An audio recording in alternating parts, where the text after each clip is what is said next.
Douglas County schools meet to name their new leader. The public insists the board hear from them first. Boulder, 1 year later. It was just such horror and sadness for our community. Tonight, we honor the 10 lives taken at the Table Mesa King Supers. Denny was a brother from another mother to me. There was no doubt he was in the hallway. You could hear him laughing all the way across the building. She shot it up? Yeah. She shot a Perk 30 up? Heroism in the line of duty. Body camera video shows Colorado police officers jumping into action to save a woman's life. A massive donation. Colorado's Habitat for Humanity on the receiving end of a multi-million-dollar gift. The benefactor who made it possible. We'll see clearing skies and strong winds for tonight, then sunshine and milder temperatures return for tomorrow. We have a nice warm up through the end of the week. I'll have your forecast coming up. And we begin tonight in Douglas County, where the school board tonight could reveal the district's next superintendent. It's the latest chapter in a saga that's left the district deeply divided. Many are still upset over last month's firing of former Superintendent Corey Wise by the board's conservative majority. Others clearly support the board taking a new direction. Denver 7's Rob Harris is live in Castle Rock tonight, where more than 100 people signed up to speak their minds. Rob?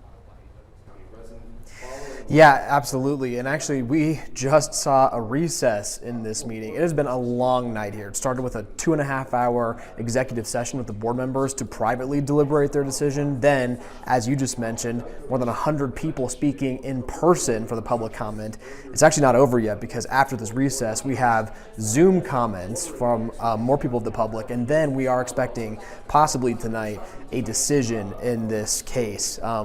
The two finalists, Aaron Kane and Danny Windsor, both being internal candidates to the district. Those are the two finalists for the superintendent position.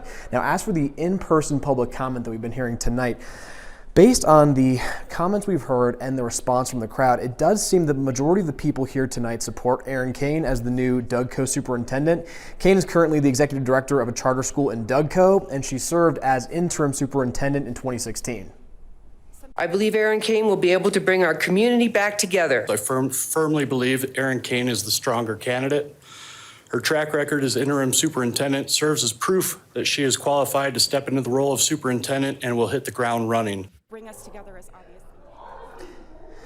There were still plenty of people who came to speak out against the board majority, and in particular against the process by which the board majority fired former Superintendent Corey Wise. A judge issued an injunction on the district board saying there was evidence that the 4 board members in the majority decided in private to fire Wise out of public meetings.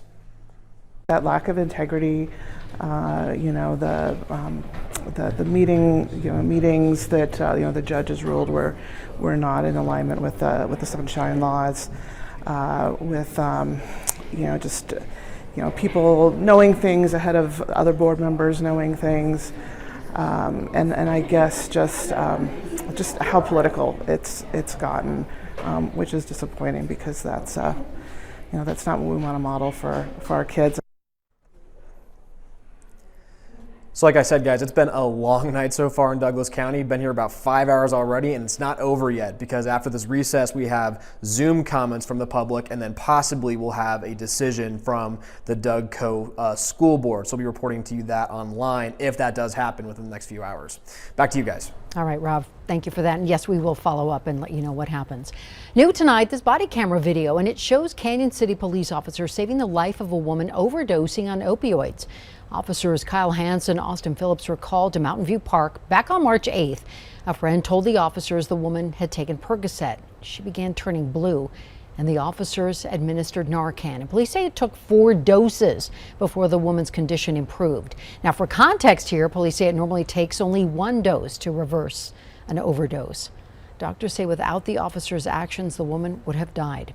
And we should point out that police don't know if the pill she took had been laced with fentanyl. And as for officers Hansen and Phillips, they will each receive an award for their heroics. Much deserved. Developing tonight in New Orleans, a new video captures a large tornado moving through the lower 9th Ward on the city's east side.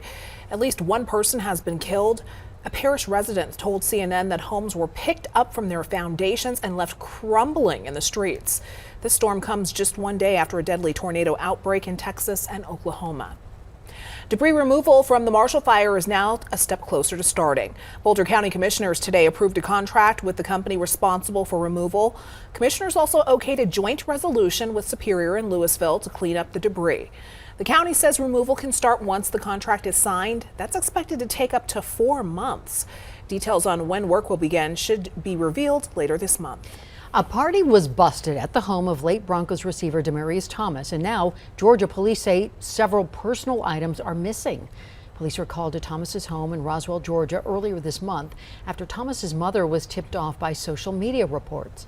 Officers found several people inside the home, including a former Bibb County deputy who told police he used to live at the home with Thomas and that he comes back on weekends to check on it.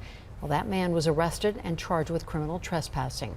According to a police report filed by Thomas's mother, items missing from the home include an ESPY award, football memorabilia, jerseys, including one signed by Tom Brady, and thousands of dollars in cash. New details tonight in that fiery plane crash earlier this month on E-470 near Inglewood. According to a preliminary report by the NTSB, the pilot and flight instructor were preparing to land at Centennial Airport when the pilot realized the engine had lost power. The plane was not able to glide to the runway, forcing the flight instructor to do a forced landing in the median. Both pilot and flight instructor were treated for some minor injuries. And we have a warning tonight from the Arapahoe County Sheriff. They say thieves are putting fake barcodes on gift cards. Crooks print out their own barcodes and then stick them over the actual barcode. And when the tampered card is activated, the money is then added to the crook's card instead of the one being purchased. A woman in Centennial found out about this the hard way when she bought a $500 Visa card, only to find out there were no funds on it. Now, there are ways to protect yourself. The Arapahoe County Sheriff suggests examining the back of a gift card before buying it. Also, just make sure the barcode number matches the number on the packaging. And you can also pick a card from the middle or back of the rack because they are less likely to have been tampered with.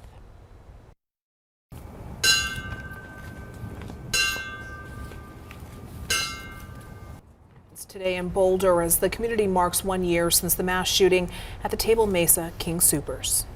Suzanne Fountain, Ricky Olds, Officer Eric Talley, Jody Waters, Denny Stong, Lona Bartkowiak, Nevin Stanisic, Kevin Mahoney, Lynn Murray, and Terry Leiker. They were all killed when a gunman opened fire outside and inside that store. This day is not only a day to mourn, but also to celebrate each person Boulder lost that day. Denver 7's CB Cotton is live in Boulder tonight, where she spent the day talking to people about the day that changed Boulder forever. CB? And Jessica, there are really no words to describe the magnitude of the tragedy that happened inside this grocery store a year ago today. But for the people who lived through it or lost people last March, the bond is well understood.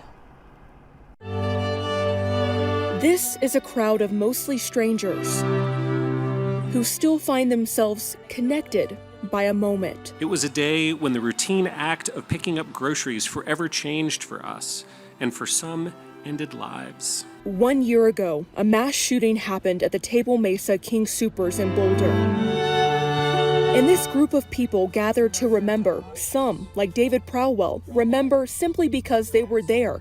In the moment, lives were taken. I heard the shots going off. Prowell says he knew many of the 10 killed, including the youngest, Denny Stong. I just had gone model airplane flying with Denny Stong, the red-haired boy. Others, like Olivia McKenzie, had talked to their loved ones for the very last time. I had no idea that the conversation I had with my mom the day before was the last time I was ever going to see her. McKenzie's mom, Lynn Murray, was filling an Instacart order when she was shot inside the store. I think this, and I think a lot of people affected by this, we all just find ourselves coming back to the feeling and that we just never knew this could happen. Like, we had no idea. There was no gut feeling, there was no intuition. But there are memories, and that's what McKenzie comes back to. My mom was the coolest cat around. She was so laid back, she was so sweet, she was so kind, so hardworking, so humble. I mean, she had done so many incredible things in her life, and you just wouldn't even know. She was my best friend. I miss everything about her. McKenzie and others in this crowd of mostly strangers are connected by something they can never forget. Love your loved ones, and don't take any day for granted. You really don't know when it's going to be your last. And here I spoke to so many people today, and they all told me the same thing. Every time they drive past this store, they pause for a moment to reflect. And I think we all know those sorts of reflections, they'll be happening for a very long time in this community. So here at the Table Mesa King Supers, a remembrance tree garden honoring the 10 lives lost, that will be unveiled in June. Reporting in Boulder tonight, I'm CB Cotton, Denver 7. It's an incredibly sad day. Thank you, CB. And tonight, groups are still gathering donations to help people impacted by the shooting. If you would like to help, you can donate to the Colorado Fallen Hero Foundation, the Colorado Healing Fund, or the Community Foundation of Boulder County. All three nonprofits work for the community during times of tragedy. And we want to take a moment to say our sincerest condolences to the families and friends of those we lost in Boulder 1 year ago. May they rest in peace.